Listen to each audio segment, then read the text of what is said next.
안녕하세요. 저는 40대 직장인 여성입니다.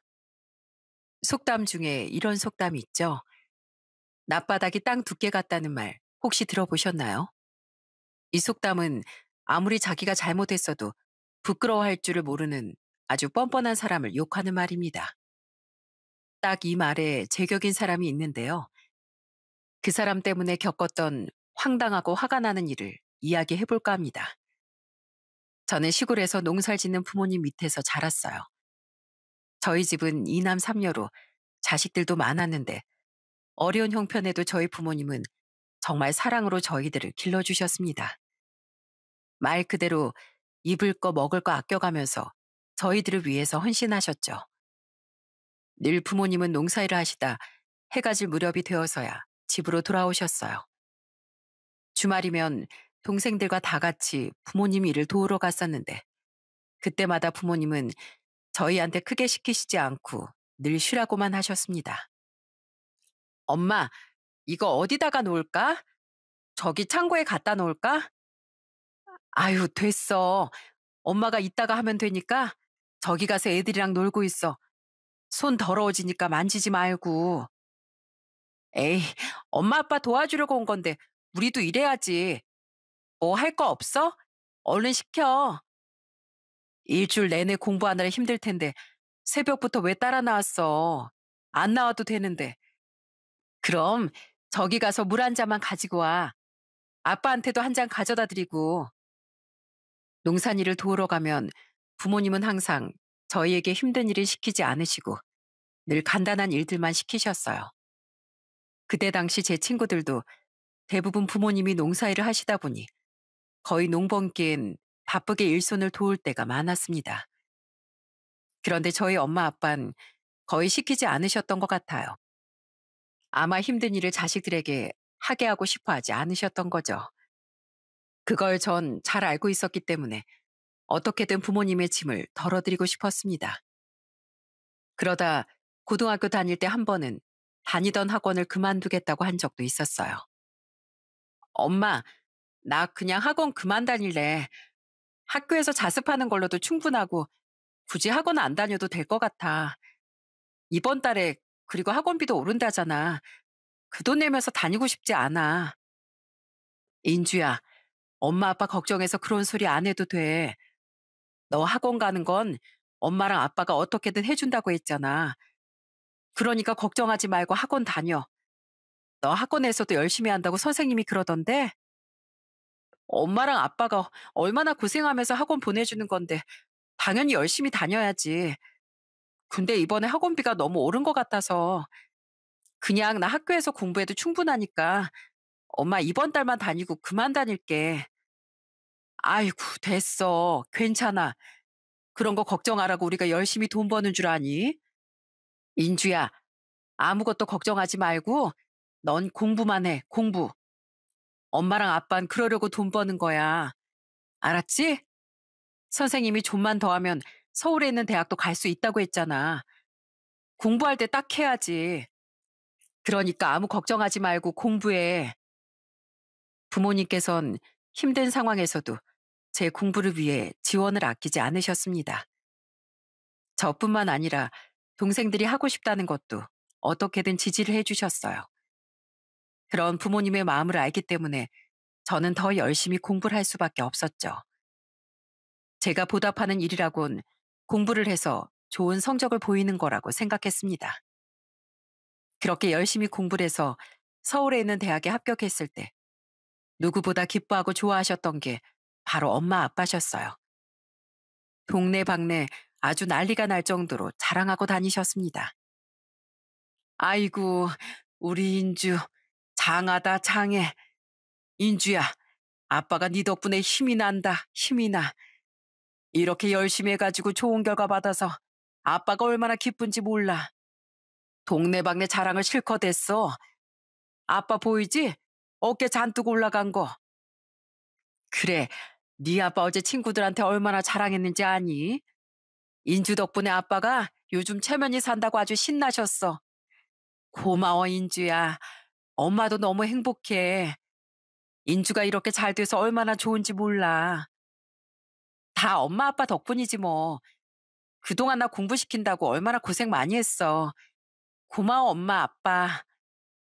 고생은 무슨 자식 잘 되라고 하는 일인데 당연히 해야지. 그리고 이 정도는 아무것도 아니야. 우리 애들 잘 크기만 하면 힘든 게 뭐가 대수겠니. 사실 그동안 엄마 아빠는 농사일도 하셨지만 거기에 틈날 때마다 다른 농장에 가서 일까지 할 정도로 아주 바쁘게 지내셨습니다. 그러다 보니 쉬는 날 없이 매일매일 일을 할 때가 많았어요. 그게 다 우리들을 키우려고 그러신 거구나 생각하니 부모님을 생각할 때마다 저는 눈물이 앞을 가린답니다. 그렇게 제가 서울로 상경을 하게 되었어요. 동생들도 엇나가는 거 없이 다들 착하고 바르게 잘 자라줬어요. 대학을 졸업하고 좋은 기업에 취업을 했을 때도 부모님은 너무나 좋아하셨습니다. 전 엄마 아빠가 고생하시는 걸 알기 때문에 월급의 절반은 모두 보내드렸어요. 전 그걸로 생활비와 동생들 학비로 쓰는 줄 알았는데 그게 아니라는 걸 한 사건을 통해서 알게 되었습니다. 그날은 저녁 늦은 시간에 전화 한 통이 울려왔죠. 그 전화는 둘째 여동생이었습니다.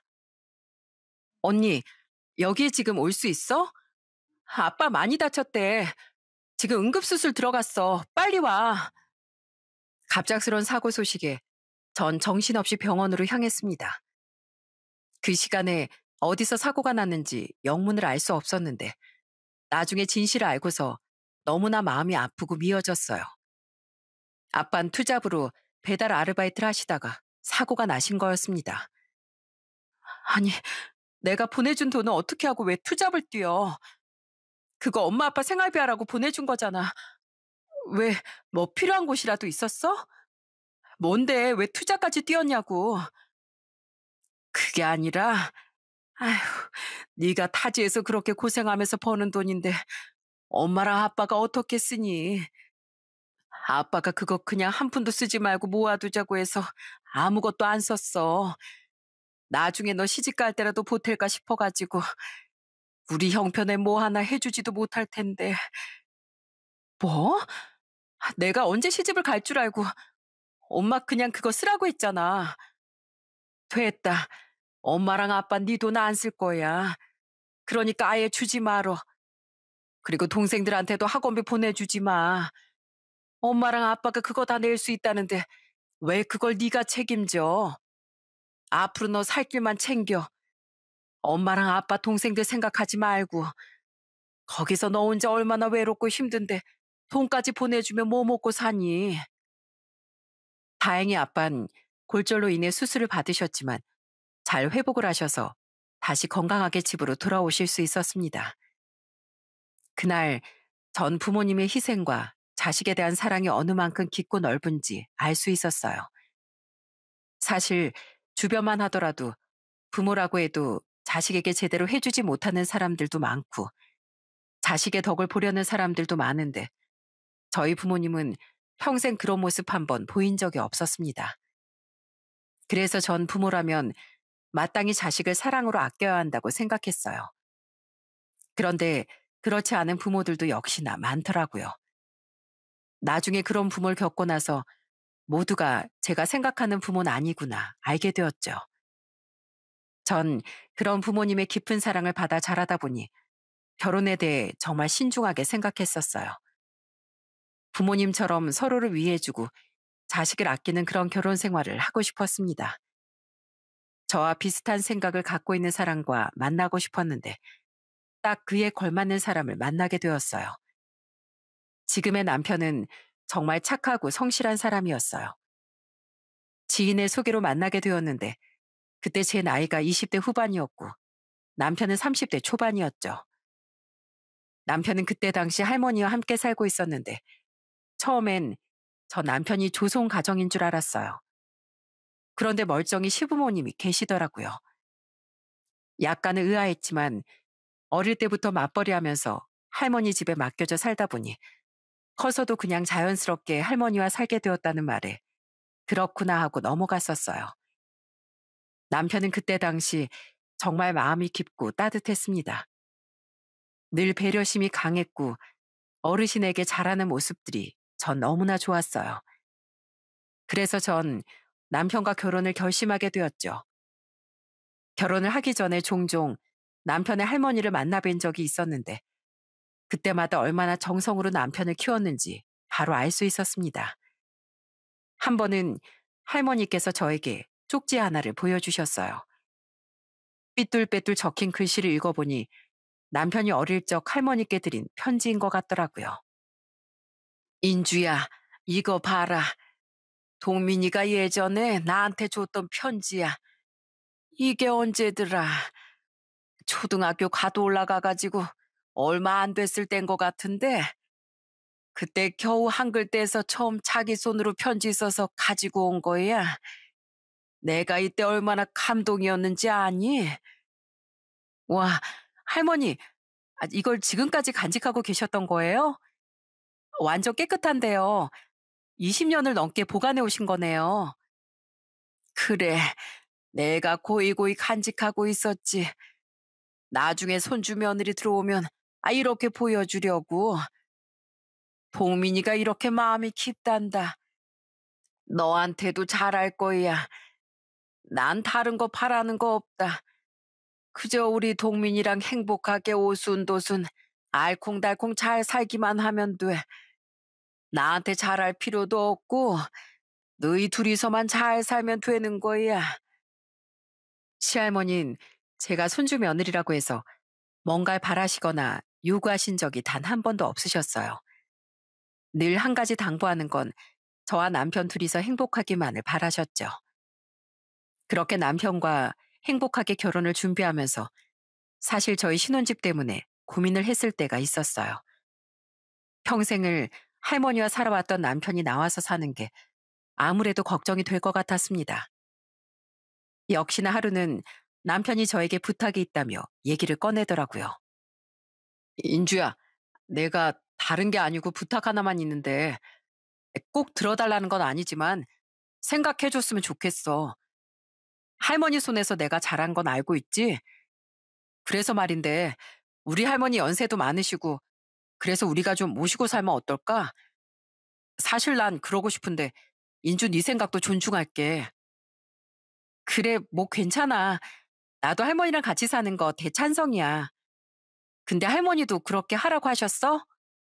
아니, 할머니는 절대 안 된다고. 결혼했는데 어떻게 자기랑 같이 사냐면서 안 된다고 하시는데 너만 괜찮으면 내가 어떻게든 설득해 보려고. 정말 괜찮아? 그럼 괜찮아. 지금까지 만나본 할머니는 나한테 너무너무 잘해주시고 좋으신 분이셨는데 당연히 괜찮지. 고마워. 고마워, 인주야. 사실 전 남편이 얼마나 고민을 하고 저에게 얘기를 했는지 알고 있었습니다. 어떤 사람이든지 가족 중 누군가와 함께 살아야 한다고 하면 고민이 될 수밖에 없는 얘기잖아요. 더군다나 시할머니라고 하면 아무리 좋은 분이라고 해도 불편해할 수도 있으니 쉽게 얘기를 꺼내지 못했던 것 같았습니다. 그래도 전 반대할 이유가 없다 생각을 했어요. 시할머니가 정말 좋으신 분이고 저희 부모님처럼 사랑으로 남편을 키웠다는 게 바로 느껴졌기 때문이었죠. 그렇게 전 합가를 찬성했고 시할머니를 오랫동안 설득한 끝에 저희 신혼집은 시할머니 댁이 되었어요. 저희가 결혼할 때도 시부모님은 크게 관심이 없으셨습니다. 그냥 본인들이 너무 바쁘니 모든 걸 알아서 잘 하라고만 하셨죠. 전 그래서 정말 쿨하신 시부모님이라고 생각했어요. 이 생각이 바뀌게 된 일이 몇 년 후에 딱 벌어지고 말았습니다. 결혼까지는 정말 수월하고 행복했어요. 양가의 축복 끝에 무사히 행복하게 결혼식을 치렀고 시할머니와 합가라는 동안에 단 한 번도 불편하지 않을 정도로 너무나 행복하게 지냈습니다. 한 번은 방을 정리하다가 남편의 어릴 적 사진첩을 발견하게 되었어요. 그때 시할머니와 둘이서 찍은 사진이 있어서 봤는데 시할머니가 정말 너무 멋지게 꾸며서 찍으셨더라고요. 깜짝 놀라 물어보니 그 사진에도 감동스러운 사연이 있었습니다. 와, 할머니, 완전 패션 리더신데요. 어떻게 이렇게 옷을 입으셨어요? 여기 어디예요? 소풍 간 것 같은데. 아, 이거 동민이 소풍 날에 찍은 거야. 이때 다른 학부모님들은 다 젊은데 우리 동민이만 할머니가 와서 창피할까 봐 내가 전날부터 염색하고 옷도 젊은 사람 옷 빌려다가 마련하고 아주 난리가 아니었어. 우리 할머니 진짜 멋지지? 이날 친구들이 엄마냐고 다 물어볼 정도였다니까. 할머니가 나 기죽지 말라고 이렇게 꾸며온 거야. 학교 행사 있을 땐 진짜 우리 할머니가 제일 멋쟁이였어. 남편의 어릴 적 사진 속 할머니는 정말 멋쟁이셨습니다. 바쁜 시부모님을 대신해 학교 행사를 직접 참여해야 하셨는데 그때마다 손주가 기죽을까 싶어 더 신경 써서 차려입고 가신 거였죠. 그 사연을 듣고 나니 그 사진 속에서도 손주들에 대한 사랑이 느껴졌어요. 남편에겐 여동생이 한 명 있었는데 그 여동생도 할머니 손에서 자랐습니다. 종종 타지에서 일을 하고 있는 여동생이 올 때면 할머니는 상다리가 부러지게 상을 차려놓으시곤 했어요. 늘 전날부터 신선한 재료로 손수 장을 보시고 새벽부터 정성으로 음식을 해서 손주들을 먹이시곤 했죠. 그럴 때도 저에겐 말 한마디 안 하시고 혼자서만 그 상차림을 다 하셨어요. 특별한 날뿐만 아니라 평소에도 퇴근해서 집에 가면 미리 싹 다 차려놓은 상을 보고 깜짝 놀랄 때가 많았습니다. 아우, 할머니, 제가 와서 저녁 한다니까 기다리시지. 이걸 혼자서 다 차리셨어요? 아우, 힘들게. 제가 해도 되는데. 아유, 아니야. 밖에서 일하다 오는 사람이 힘들지. 집에 있는 사람이 뭐가 힘들어. 괜찮아. 나야 평생 밥하던 사람인데 뭐가 힘들어. 괜찮아. 김치찜을 했는데 이거 한번 맛봐봐. 저번에 좀 매운가 싶어서 내가 오늘은 덜 맵게 했어. 인중 매운 거 잘 못 먹지? 어, 어떻게 하셨어요? 저 실은 매운 거 잘 못 먹는데. 그런 거 같더구나. 저번에 보니까 그런 거 같았어. 아이, 얼른 앉아. 배고프지? 동민이도 거의 다 왔다고 하니까 우리 조금만 기다리자. 늘 밖에서 일하는 사람이 더 힘들다면서 집안일도 한 번 저에게 맡기지 않으시고 시할머니께서 다 하셨어요. 그런 시할머니께 정말 죄송하고 감사한 마음이 들었습니다.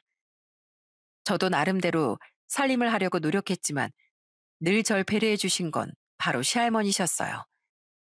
항상 저에게 괜찮다고만 하시는 시할머니와 함께 살면서 전 배려와 사랑이 이런 거구나 다시 한번 느꼈던 것 같습니다. 남편도 항상 절 배려하고 이해를 많이 해줬었는데 남편의 이 성격이 바로 시할머니를 닮았구나 생각이 들었죠. 신우도 마찬가지로 종종 만날 때마다 제가 어디 불편하거나 힘든 건 없는지 먼저 물어봐주고 걱정해줬어요. 이런 시댁 식구들 덕분에 전 너무나 행복하게 결혼 생활을 했습니다. 그런데 딱 하나 마음에 걸리는 거라면 바로 시부모님이셨어요. 결혼하고서 시부모님은 명절에도 바쁘셨고 만날 일이 거의 없었습니다. 종종 밥 한 끼 하려고 만나면 서둘러 헤어지기 바빴죠. 두 분 다 일을 하시다 보니 그럴 수밖에 없다고 생각하고 넘어갔는데 지금 생각해보면 그때 바빴기 때문에 저희한테 간섭을 못했던 거구나 싶습니다. 어쨌든 그때 당신 시부모님 얼굴 보기 힘들 정도로 많이 바쁘셨어요. 결혼을 하고 1년 후에 저희는 아들을 낳았고 그 뒤 2년이 지나고 딸을 또 낳았습니다. 그때 돼서 저희는 고민이 하나 생겼어요. 아이들이 어리다 보니 일을 하는 게 많이 힘들더라고요. 제가 복직을 하면서 시할머니가 저희 애들도 돌봐주셨는데 그게 너무 죄송스럽고 죄책감도 들었습니다. 그래서 저와 남편은 고민을 하다가 프랜차이즈 식당을 개업하기로 했어요. 아무래도 식당을 오픈하게 되면 아이들이 아프거나 그럴 때도 좀 더 편하게 돌볼 수 있지 않을까 생각이 들었죠. 그렇게 오래 다닌 직장을 정리하면서 받은 퇴직금과 시집 오면서 부모님께 받았던 돈, 그리고 저희가 모아둔 돈으로 프랜차이즈 식당을 열게 되었습니다.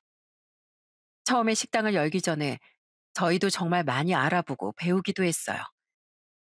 정말 열정 넘치게 준비를 했던 것 같아요. 그래서 그런지 처음 식당을 연다는 소식을 듣고서 시할머니도 정말 많이 응원을 해주셨어요. 인주야, 통민아, 잘했다, 잘했어. 니들 이렇게 열심히 준비했는데 분명 잘 될 거다.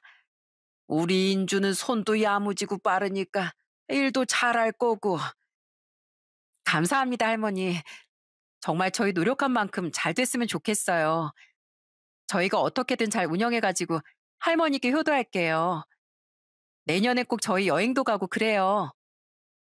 고맙다, 고마워. 나야 니들 내 식구 잘 사는 것만 봐도 좋지 뭐. 잘 될 거다. 그렇게 열심히들 하는데 잘 안 될 수가 있겠니? 분명 잘 될 거야. 시할머니는 저희를 정말 많이 응원해 주셨지만 시부모님은 끝까지 반대를 하셨어요.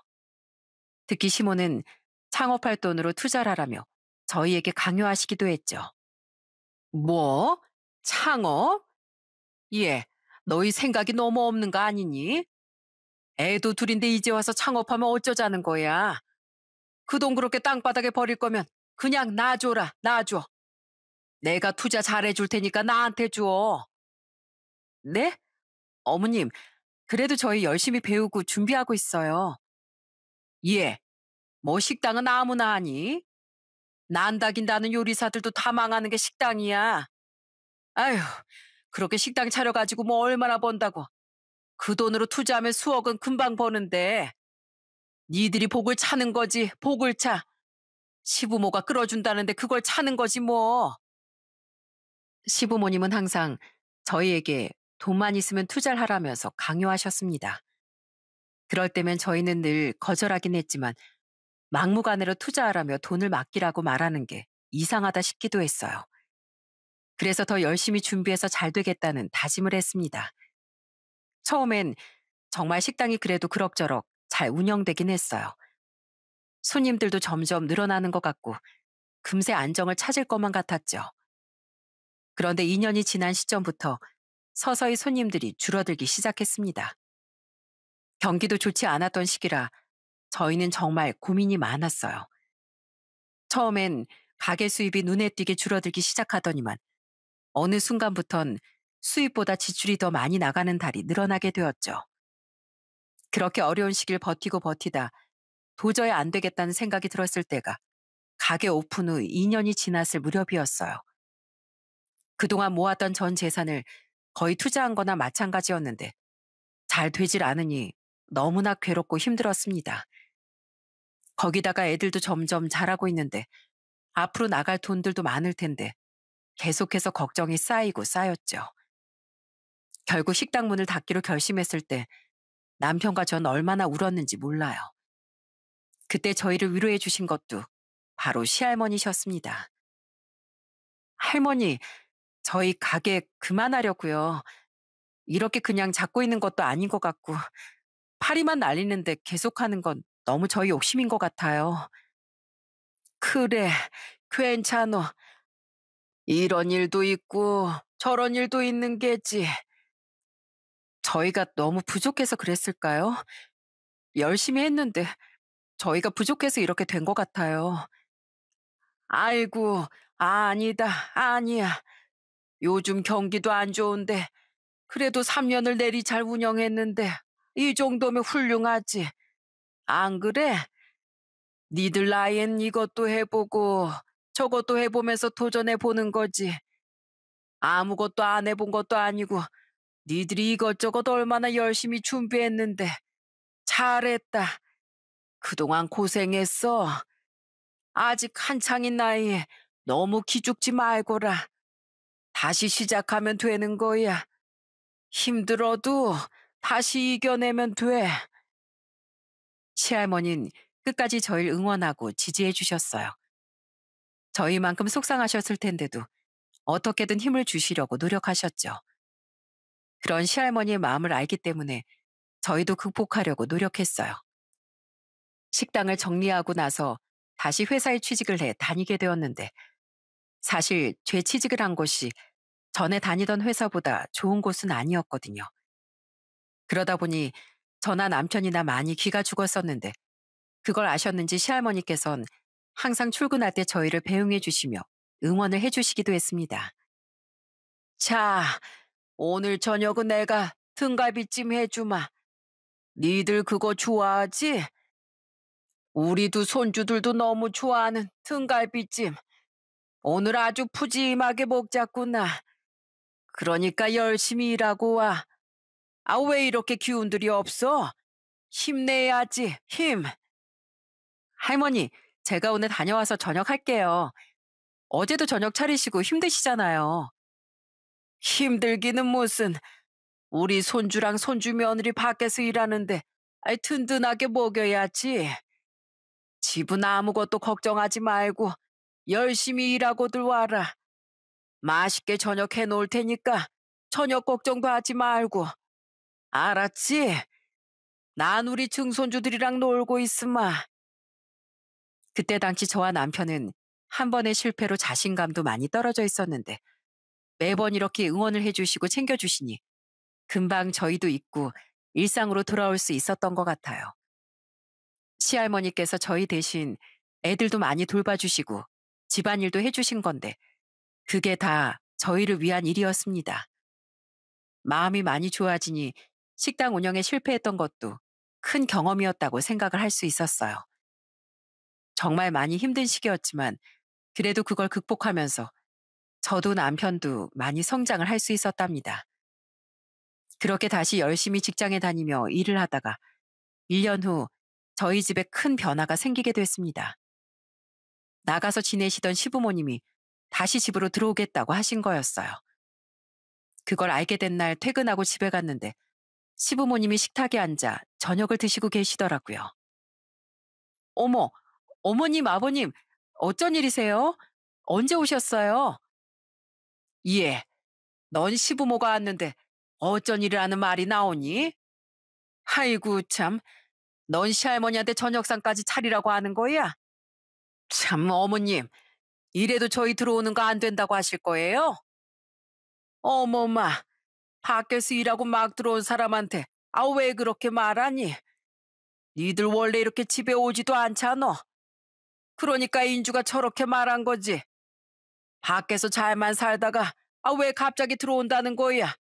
그 이유가 뭔데? 아이, 말씀드렸잖아요. 아범이 늦게나마 어머니께 효도하고 싶다고 그래서 합가해서 살고 싶다고 했다고요. 저희가 무슨 이유가 있어서 합가를 하겠다고 하겠어요. 다 어머니 모시고 싶으니까 그런 거죠. 이 나이 돼가지고 무슨 합가야, 합가는. 너희들 지금까지 편하게 잘만 살다가 아, 이제 와서 들어와 산다고 하면 누가 반기니? 어머님, 제가 들어와야 기강이 잡히죠. 어머님 손주 며느리한테 이렇게 밥상 대접하고 사실 거예요? 저희가 앞으로 효도할 테니까 어머님 저희 들어와서 살게요. 방이 없는 것도 아닌데 왜 이렇게 싫다고만 하세요? 갑자기 찾아와 합가를 하겠다는 시부모님도 놀라웠지만 시할머니가 그걸 허락하지 않았다는 것에 저는 더 놀랐습니다. 사실 전 시할머니께서 저와 저희 남편을 아끼는 만큼 시부모님도 아끼신다고 생각을 했거든요. 그런데 안 된다고 반대를 하시니 놀랄 수밖에 없었죠.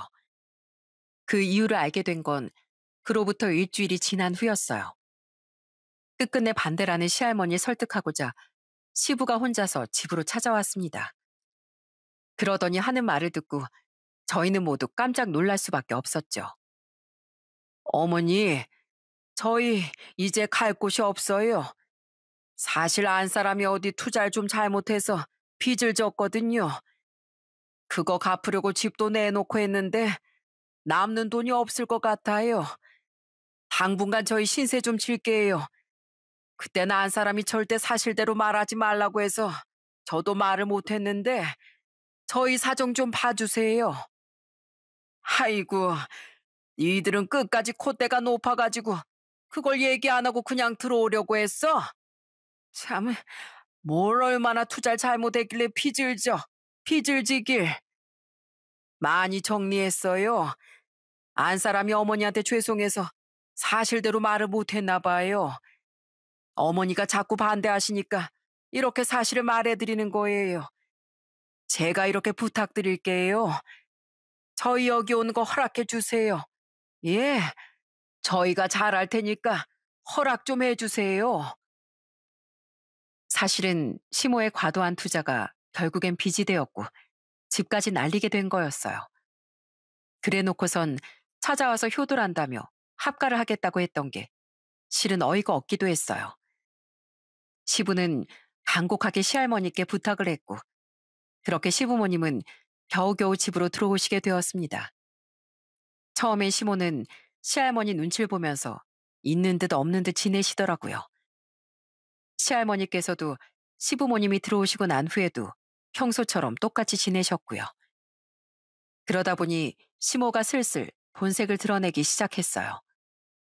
한 번은 제가 야근을 하고 늦게 퇴근했는데 집 밖에 시모가 절 기다리고 계시더라고요. 저는 깜짝 놀라 물었습니다. 어머, 어머님, 왜 여기 나와 계세요? 저 기다리신 거예요? 그래, 내가 할 말이 있어서 기다렸다. 너 좀 너무하다는 생각 안 드니? 네? 제가 뭐 어떤 걸 말씀하시는 건데요? 너 해도 해도 너무한 거 아니야? 아무리 시할머니가 널 아낀다고 해도 네가 시부모를 잘 모셔야 할 거 아니야? 어? 저녁도 네가 알아서 아침에 싹 해놓고 나가야 하는 거 아니냐고. 너 일한다고 유세 부리는 거야 지금? 지금까지 너 일한다고 시할머니가 봐줬던 모양인데 난 이런 거 못 봐준다. 네? 그게 무슨... 어머님, 저 아침 새벽부터 나가는 거 아시잖아요. 그리고 저녁에 와서 저녁 차린다고 저도 여러 번 말씀드렸는데 할머니께서 괜찮다고 하시고 먼저 차리시는 거고요. 너 지금 어머님 핑계 대는 거야? 됐고, 내일부터 새벽에 일어나서 아침상 차리고 점심이랑 저녁까지 싹 다 준비하고 나가. 알았니? 원래 이런 건 다 며느리가 하는 거야. 너 이러려고 합가한 거 아니었어? 내가 너 지켜볼 거야.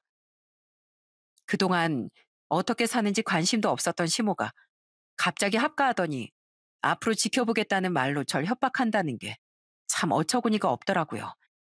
물론 저도 저녁이고 아침이고 어떻게든 차려볼 수 있었겠지만 저런 말을 들으니 더 하고 싶은 생각이 안 들더라고요.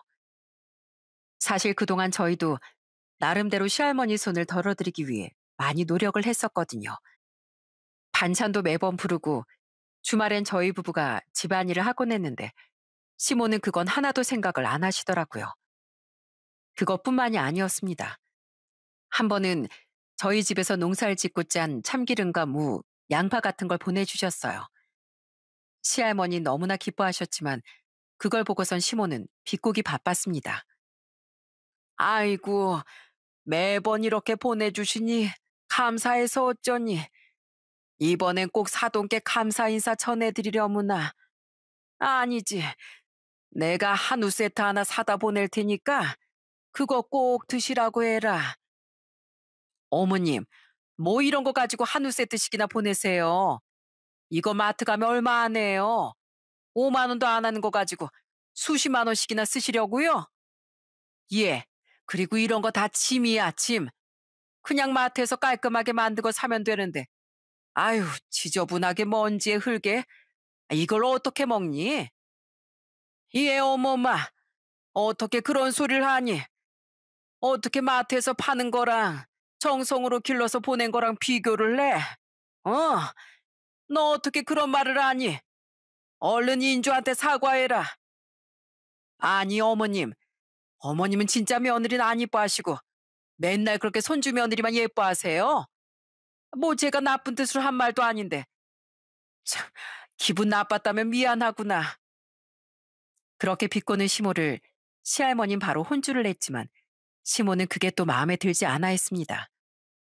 그러다 보니 절 마주칠 때마다 어찌나 툴툴대시는지 시모의 말만 들으면 제가 너무 스트레스를 받을 지경이었어요. 그걸 아시는지 시할머니는 더욱 시모를 혼내키시고 저에게 시집살을 안 하게 막아주셨죠.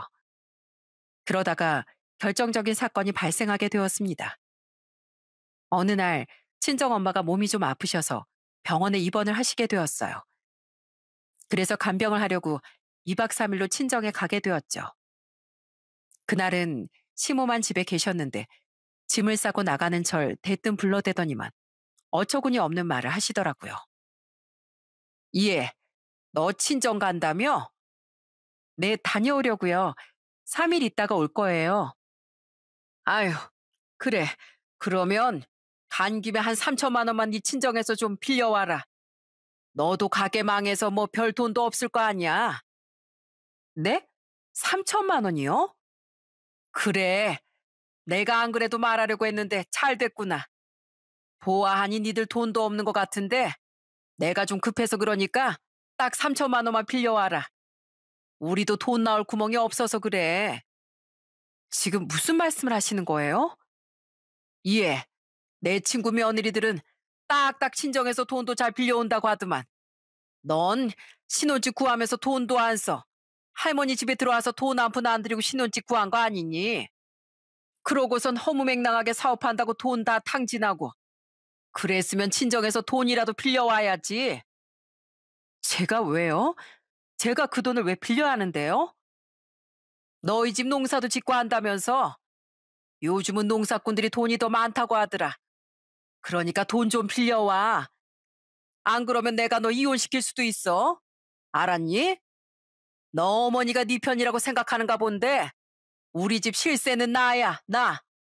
시집 오면서 해온 것도 없으면서 양심은 있어야지. 시부모한테 뭐라도 효도해야 하는 거 아니니? 너 며느리잖아. 그 돈 빌려와야 너 이혼 안 하는 거니까 그렇게 알고 돈 꼭 빌려와라.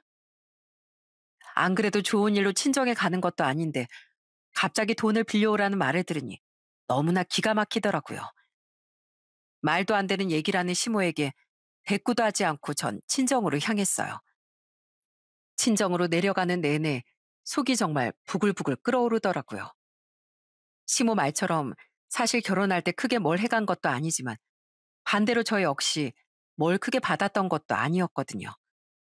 거기다가 지금껏 저희 결혼 생활에 아예 관심도 없었던 사람이 갑자기 부모라는 이름으로 효도를 바라니 정말 황당하고 화가 났습니다. 그래도 꾹꾹 참고 친정엄마가 입원한 병원으로 향했어요. 병실에 딱 들어가자마자 엄마를 보고 전 눈물을 쏟을 수밖에 없었죠. 엄만 그 아픈 와중에도 제 걱정만 하셨더라고요. 아이고, 인주야, 바쁜데 왜 왔어? 엄마 혼자 있어도 되는데. 아휴, 고생 많았겠네. 너 왜 이렇게 살이 빠졌어? 어디 몸이 안 좋은 거야? 얼굴도 헬쓱하고 뭐 좀 먹었니? 엄마, 아휴, 엄마가 아픈데 왜 내 걱정을 해? 아휴, 왜 울어? 엄마 많이 아픈 거 아니야. 그냥 조금 아픈 거지. 며칠 쉬면 금방 낫는데. 너 엄마 걱정이 많았구나. 아휴, 그래서 내가 말하지 말라고 했는데 네 아빠가 오죽 걱정이 많아야지. 괜찮어. 울지 마. 사돈댁은 잘 지내시니? 건강은 하시고? 내가 이 나이 먹어보니까 여자들은 여기저기 많이 아픈 것 같아. 어디 아프시진 않은지 잘 살펴보고 그래라. 엄마가 그렇게 말하는데 그냥 눈물이 줄줄 흘렀습니다. 내가 이런 취급을 당하면서 왜 이렇게 살아야 하나 싶었어요. 엄만 이렇게 몸이 안 좋은데 그런 와중에도 저와 제 시댁 걱정만 하시는 게 제가 너무 불효를 저지르는 것 같더라고요. 그냥 시모에게 대꾸도 하지 않고 무시하는 것도 불효라 생각이 들었습니다. 해마다 시댁으로 농사지었던 먹거리도 꾸준히 보내주시고 시할머니 건강도 매번 챙겨주셨는데 생각해보니 시부모님은 아예 남처럼 지내셨거든요. 그렇게 지냈는데 갑자기 시부모 대접을 받겠다는 게 너무나 황당하고 화가 났어요. 2박 3일을 그렇게 엄마 간병을 하면서 전 앞으로 그냥 당하진 않겠다 다짐을 했습니다. 그렇게 다시 집으로 들어가고 역시나 그날도 시모는 가만히 있지 않더군요. 또 그 소리를 하더라고요. 예, 빌려왔니? 야, 내가 계좌번호 보낼 테니까 바로 입금해라. 알았지? 조금이라도 늦으면 안 되니까 지금 해. 마치 제게 맡겨둔 것처럼 말을 하는 시모를 보면서 기가 막히고 어이가 없더라고요. 도저히 참을 수가 없었어요. 그래서 전 참았던 분노를 폭발하고 말았죠. 시모의 말을 듣고 가방을 열어 시모에게 무언가를 던졌습니다. 바로 제 지갑에 있던 3천 원이었어요. 이야, 너 지금 뭐 하는 거야? 이게 뭐야? 3천 원? 너 지금 나랑 장난하자는 거니? 장난이요? 이거 받아가세요. 어머님한테 3천 원도 아까워요. 3천만 원이요? 이것도 아까운 게 어머님이거든요? 근데 제가 한번 며느리로서 마지막으로 드리는 거예요. 도저히 같이 못 살겠네요. 제가 나가든지 어머님이 나가시든지 둘 중 하나 나갑시다. 뭐? 너 지금 감히 나한테 그따위 말을 짓거렸어? 너 지금 내가 누군지 알고 말이나 하는 거니? 너 제정신이야? 나갈 거면 네가 나가. 내가 왜 나가? 네가 나가야지. 시모는 제 소리에 무섭게 다가와 절 노려봤어요. 그때였습니다. 시모의 큰 소리를 듣고 누군가가 달려와 시모를 밀어 넘어뜨렸습니다. 그 사람은 바로 시할머니였어요. 나가긴 왜 우리 손주 며느리가 나가? 나갈 거면 네가 나가. 응, 갑자기 미꾸라지 같은 게 들어와서 왜 우리 손주 며느리를 괴롭혀? 돈을 빌려오라고 했다고? 아주 네가 정신이 돌아도 한참 돌았구나. 네가 투자 잘못해서 사고 쳐놓고 쫄딱 망해서 들어왔으면 조용히나 살 것이지. 또 그 돈 가지고 투자하려고? 어머님, 어머님이 자꾸 제 감싸고 도니까 제가 지금 저러는 거잖아요. 누가 시어머니한테 저렇게 큰 소리를 쳐요? 예? 시집 오면서 뭐 해온 것도 없는데 꼴랑 3천만 원 해달라는 게 뭐 잘못이에요? 네가 시애미로서 뭘 했다고 그걸 바래? 인주 말대로 넌 3천 원도 아까워. 난 우리 손주 며느리 편이야. 나가려면 네가 나가. 아유 어머님 왜 그러세요? 왜 저한테 그러시냐고요? 제가 시집 오면서 뭐 해왔다고? 제가 당연히 나가야죠. 됐고 이 집 내 집이다. 나가. 나가라고 어서. 시할머니 시모에게 나가라며 소리를 쳤습니다. 그러자 시모는 억울하다는 듯이 서 있더라고요. 그때 밖에 나갔던 시부와 남편이 들어오면서 그 소리들을 다 들은 모양이었어요. 시부와 남편이 들어오자 시모는 엉엉 울면서 제가 어떻게 했는지 하소연을 하시더라고요. 아이고, 내 팔자야. 평생 일하느라 바빠서 시집살이도 제대로 한번 안 해본 시어머니한테 저렇게 소리 지르는 며느리가 어디 있다니? 동민아, 네 처가 나한테 어떻게 했는지 아니? 아이고, 엄마, 저 다 들었어요. 진짜 엄마가 뭔데 나 이혼시키냐 많이 하고 있어요. 언제 한 번을 나한테 엄마가 따뜻하게 안아준 적 있어요? 아니면 엄마가 밥상 한 끼 따뜻하게 차려준 적 있어요? 여지껏 한 번 챙겨준 적도 없으면서 갑자기 왜 그러냐고요? 아니, 엄만 바빠서 그런 거지, 바빠서. 먹고 살려면 바쁘게 일해야 되니까 그런 거잖아. 그렇게 바쁘게 일해서 저희한테 쓰신 거냐고요? 다 엄마 아빠 쓰시고 저희 위해서 한 푼도 안 쓰셨잖아요. 저 다 알고 있어요. 할머니가 고생고생하면서 키워주신 건데 엄마가 왜 생색이시냐고요? 시모는 무슨 이유인지 모르겠지만 철석같이 아들이 자신의 편을 들어줄 거라 생각을 했던 모양이었어요. 아들이 갑자기 자신을 비난해서 그런 건지 아니면 자신의 편이 아무도 없다 생각을 해서 그런 건지 갑자기 앉아선 오버하며 오열하기 시작했어요. 아이고, 내가 죽어야지. 나가 죽어야지. 며느리한테 한마디 했다고 어떻게 나한테 이러니? 어? 돈 조금 달라고 한 게 그 무슨 죄라고. 아이고. 바닥에 나뒹굴며 엉엉 우는 시모를 보면서 정말 저도 황당하고 어처구니가 없었습니다. 저뿐만 아니라 남편과 시할머니도 그저 우는 시모를 바라볼 뿐 달래주진 않았어요. 그때였습니다. 가만히 상황만 지켜보던 시부가 시할머니에게 얘기를 했습니다. 시부의 말로 모든 상황은 종결이 되었죠. 어머니, 죄송합니다. 저희가 나가겠습니다. 작은 집이라도 얻어서 나갈게요. 여보, 우리가 갈 데가 어디 있다고 나가? 그리고 나가려면 쟤네들이 나가야지. 당신 정말 사람이라면 염치가 있어야지. 한 번도 제대로 어머니 찾아뵙지도 않던 사람이 이게 뭐 하는 짓이야? 시모로서 며느리한테 뭐 하나 해준 것도 없으면서 지금 이게 뭐 하는 거냐고. 당신 헛소리 하지 말고 나갈 준비나 해. 우리가 왜 나가? 절대 못 나가. 절대. 시부의 말에 시모는 갑자기 벌떡 일어나더니 절대 못 나간다면서 소리를 고래고래 질렀습니다. 그때 시할머니께서 지팡이를 들더니 시모를 내쫓기 시작하셨어요. 그때 당시 시할머니도 90세가 넘으셨는데 완전 정정하셨거든요. 그래도 밖에 외출할 때 가지고 다니시던 지팡이가 있었는데 그걸 들고선 시모를 밖으로 민 거죠. 나가! 안 나가! 내 집에서 당장 나가! 너 같은 며느리 나도 필요 없다. 난 우리 손주 며느리만 있으면 되니까 너는 나가. 아유, 어머니, 때리지 마세요. 아유, 이거 휘두르지 마시라고요. 아유, 아프다고요. 결국 그렇게 시모는 집 밖으로 쫓겨났습니다.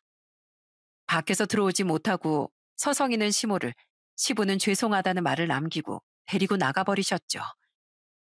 시모는 아들에게도 며느리에게도 자신의 시모에게도 남편에게도 모두 인정을 받지 못하고 최후의 결과를 보게 된 것이었습니다. 남편과 시할머니께선 저에게 진심으로 사과를 해주셨어요. 미안하다, 인주야. 다 내 잘못이다. 내 잘못. 애초에 저것들을 받아들이지 않았으면 됐을걸. 내가 괜히 너한테 험한 꼴만 보였구나. 미안하다. 아니에요, 할머니. 할머니 잘못도 아닌데요, 뭘. 미안해, 여보. 내가 엄마를 어떻게든 막았어야 했는데 정말 미안해. 내가 이렇게 사과할게. 아이고, 우리 손주 며느리 이리 오거라. 우리 손주 동민이도 손주 이상이지만 우리 손주 며느리 인주도 내 손주 며느리 이상이야. 나한테 니들 둘이 다 똑같이 소중한 사람이니까 걱정하지 말거라. 내가 끝까지 잘 지켜주마. 따뜻하게 안아주시는 시할머니 마음이 그때 너무나 잘 느껴져서 저도 모르게 눈물도 나왔어요. 어찌 보면 시모보다 짧은 시간을 함께했던 저였는데 누구보다 제 편을 강하게 들어주시니 정말 감사하더라고요. 나중에 알고 보니까 시모는 여러모로 문제가 많았던 사람이었어요. 평소에도 남편이고 신우고 자식으로서 신경을 전혀 안 쓰셨다고 하더군요. 신우에게는 하도 돈을 빌려달라고 연락을 하는 바람에 애초에 연락을 차단당한 지 오래라고 들었어요. 그나마 며느리가 휘두르기 편하니 저한테 그런 어처구니 없는 말을 꺼냈던 거였죠. 지금은 시모 시부 두 분이서 원룸에서 지내신다고 들었습니다. 시모는 식당 일하면서 빚 갚느라 뼈 빠지게 일을 하고 있다고 했어요. 시부는 시모의 빚을 하나도 대신 갚아주지 않겠다며 그저 지켜보고 계신다고 들었습니다. 시모의 뻔뻔한 행동이 아니었다면 그나마 편한 집에서 잘 지냈을 텐데 그 뻔뻔하고 양심 없는 태도가 결국 시모의 최후를 만들었던 것 같아요. 지금도 할머니는 저희를 위해 얼마나 애를 쓰시고 계시는지 모릅니다. 여전히 따뜻하게 저를 안아주시며 저희의 든든한 편이 되어주고 계세요.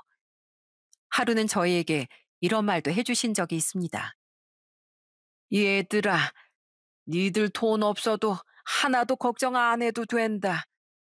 돈이 없으면 다시 또 만들어서 살면 되는 거야. 내가 죽으면 이 집 우리 손주한테 물려줄 거니까 걱정하지 말거라. 니들 애쓰며 사는 거 내가 다 아는데 끝까지 내가 니들 지켜주마. 그렇게 저흰 지금도 시할머니와 함께 행복하게 잘 지내고 있습니다. 사실 처음엔 저도 걱정이 많았거든요. 아무래도 시할머니니 어렵지 않을까, 불편하지 않을까 생각했는데 지금껏 10년이 넘는 세월 동안 그런 생각을 한 적은 단 한순간도 없었어요. 그만큼 시할머니께서 절 많이 배려해 주시고 생각해 주셨던 것 같습니다. 저희 친정 부모님도 건강하게 잘 지내고 계세요. 저희 네 동생들도 열심히 일을 하며 살고 있습니다. 가끔씩 집으로 친정 식구들을 초대할 때가 있는데 그때는 시누이도 같이 와서 북적북적 정말 사람 사는 게 느껴져요. 마음이 통한다는 말 있죠? 저는 시할머니와 함께 살면서 이런 게 마음이 통하는 거구나 싶은 생각이 든답니다. 피 한 방울 섞인 건 아니지만 정말 진실된 가족이 된 것 같아요. 앞으로도 시할머니와 제 가족들과 함께 행복하게 잘 지내보려고 합니다. 저희도 겪은 일이지만 무언가에 실패한다고 해서 인생이 모두 다 실패하는 건 아니더라고요. 정말 힘들고 괴롭겠지만 나중엔 인생의 큰 교훈을 얻게 되는 건 분명한 것 같네요. 원했던 결과를 얻지 못해 실패했다고 괴로워하신다면 언젠간 그 일이 큰 교훈이 되어서 여러분들의 인생의 성공으로 향하는 발디딤이 될 거라고 생각합니다. 그러니 힘내시고 좌절하지 마시고 다들 화이팅 하시길 바랍니다.